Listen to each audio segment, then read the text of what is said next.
এটা তো অনেক সুন্দর রে। তাহলে দেখি। বাবামণি, ওই পোলালেন আমার পছন্দ করে। পাশের ছেলেটা কে রে? রিমাপার দেবর।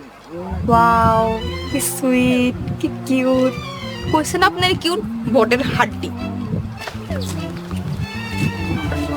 না, কেমন আছো তুমি? তোমার লাগে ব্রেকআপ, মোরর বাড়ি কেউই তোমার পছন্দ করে না।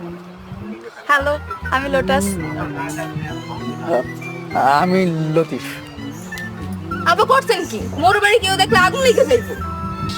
না, আগুন লাগলে লাগতে দাও, আগুনে আগুন নিভাইব। আসো আমরা হাত মিলাই। আমারে তো শখ নাই। আমি লন্ডনে থাকি। আমি এই গ্রামে থাকি। ওয়াও, তাহলে তো ভালো। আমাকে এই গ্রামটা ঘুরিয়ে দেখাবে? ঠিক আছে, আপনি আইসেন, আপনি পাশে গ্রামে ঘুরে দেখাবো। আপা, গ্রাম দেখতে হইব না, আপনি চলেন।